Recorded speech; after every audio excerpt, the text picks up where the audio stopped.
ওরকম ধর্ষণের শিকার হয়নি, শুধু টাকার জন্য ছবি রেখা শুধু টাকার জন্য হুমকি দিছে। না, ওরকম কোনো ধর্ষণ আমার সাথে হয় নাই।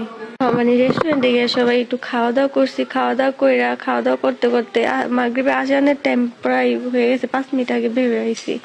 পরে যে যা বাসায় গেছে সজীব ও আবার আমাকে বাসার সামনে দিয়ে যায়। পরে বললো চল তোরে আমি এক লগে গাড়ি দিয়ে যাই, তুই পরে নেমে যাইস। আমি বললাম তো চল। পরে আমরা হাঁটতেছি বাসের জন্য। পরে একটা ভাইয়া আইসে, ভাইয়া ডাক দিল, এই শোনেন।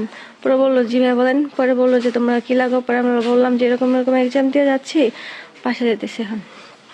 পরে ওরা ডাক দিল, ডাক দেওয়ার পর ওরা প্রমাণ চাইলো। পরে প্রমাণ দিলাম, প্রমাণের সব দেখালাম যে এইরকম এরকম আমরা জাস্ট ফ্রেন্ড লাগে, আমরা ওরকম কিছু না।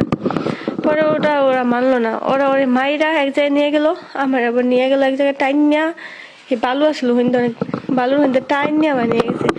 নিয়ে যেয়ে বললো যে 10,000 টাকা দে। আমি 10,000 টাকা কই পেমু? পরে তো ফ্রেন্ডে তো বাড়ির লোকের কল দিই। পরে আমার একটা বান্ধবীর কল দিছি। ও বললো যে দেখ আমি এত টাকা কই পেমু, আমার কাছে 1,000 টাকা আছে। পরে আমি বললাম যে আমার কাছে 1,000 টাকা আছে, তাছাড়া কোনো টাকা নেই। এটা বলার সাথে সাথে ঠাস করে আমার একটা থাপ্পড় দিছে। থাপ্পড় দেওয়ার পর পরে ফোন নিয়েছে, টান দিয়ে হাতেতে নিয়ে পরে 2টা ঘুষি দিছে। ঘুষি দিয়া উপরে জামা উঠে ছবি তুললে বলে এই ছবি আমার কাছে জমা রইলো, ফোন জমা রইলো, তুই কালকে আইসা তোরা দুজন আইসা 10,000 টাকা দিবি বাক করে, পরে ফোন নিয়ে যাবি দুজনের।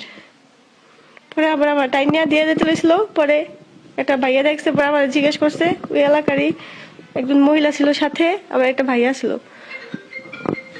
পরে আবার বললো যে কি হয়েছে। পরে আমরা প্রথমে বলছে না, ওরা আমাকে বলছে তোরা যদি কাউরে বলস তাহলে এই ছবি ছেড়ে দিমু। আবার ওকে হাতে ব্লেড ছিল, এই ব্লেড দিয়ে পোচাই মতো করে। পরে আমি ওরা বলতে যা বলছি, তারপর ও বলে দিছে। পরে তাদের মাধ্যমে যে আমরা এখানে আসছি, তাদের কাছে আমি একটা নাম্বার দিছি যে এই নাম্বারের মাধ্যমে আমরা ফোন আনতে পারবো। তো আপনার কোনো ধর্ষণের শিকার হয়েছেন আপনি? না, ওরকম ধর্ষণের শিকার হয়নি, শুধু টাকার জন্য ছবি রেখা শুধু টাকার জন্য হুমকি দিছে। ধর্ষণের শিকার হন নাই? না, ওরকম কোনো ধর্ষণ আমার সাথে হয় নাই। ওরকম ধর্ষণ বলতে কি? আপনার অন্য সাংবাদিকদের সাথে আপনি বলছিলেন ধর্ষণের শিকার হয়েছেন, আর এখন বলতেছেন শিকার হন নাই। এখানে কি কোনো কারো চাপে বলতেছেন? না, এটাই হয়েছে শুধু। ওরা উপরে মানে আমাদের মানে উপরে বোরখা খুললা পরে একজনে মুখ ধরে রাখছে, আরেকজনে বোরখা উঠায়া পরে ছবি তুললা, মানে বাজে ভাবে ছবি তুলছে খুব, মানে তাদের টাচ লাগায় ছবি তুলছে খুব বাজে ভাবে। পরে ওটা তুললে রাইখা দিছে। রেখে দিয়ে বলছে 10,000 টাকা দিয়ে যাবি, এই নাম্বার দিলাম, এই নাম্বারে কালকে যোগাযোগ করে আসে না দাঁড়িয়ে করবি। আমি বললাম যে ফোন রেখে দিয়েছে দুজনে আমাদের। পরে ওরাই আবার দিয়ে গেছে। পরে ওই লোকের সাথে একটা ভাইয়া যার মাধ্যমে যেখানে আসছি, সে তার ধরছে, দৌড়ে গেছে। সে চিনে তারে, সে যদি আমার সাহায্য করে তাহলে আমরা পারবো বের করতে ওই লোকেরে।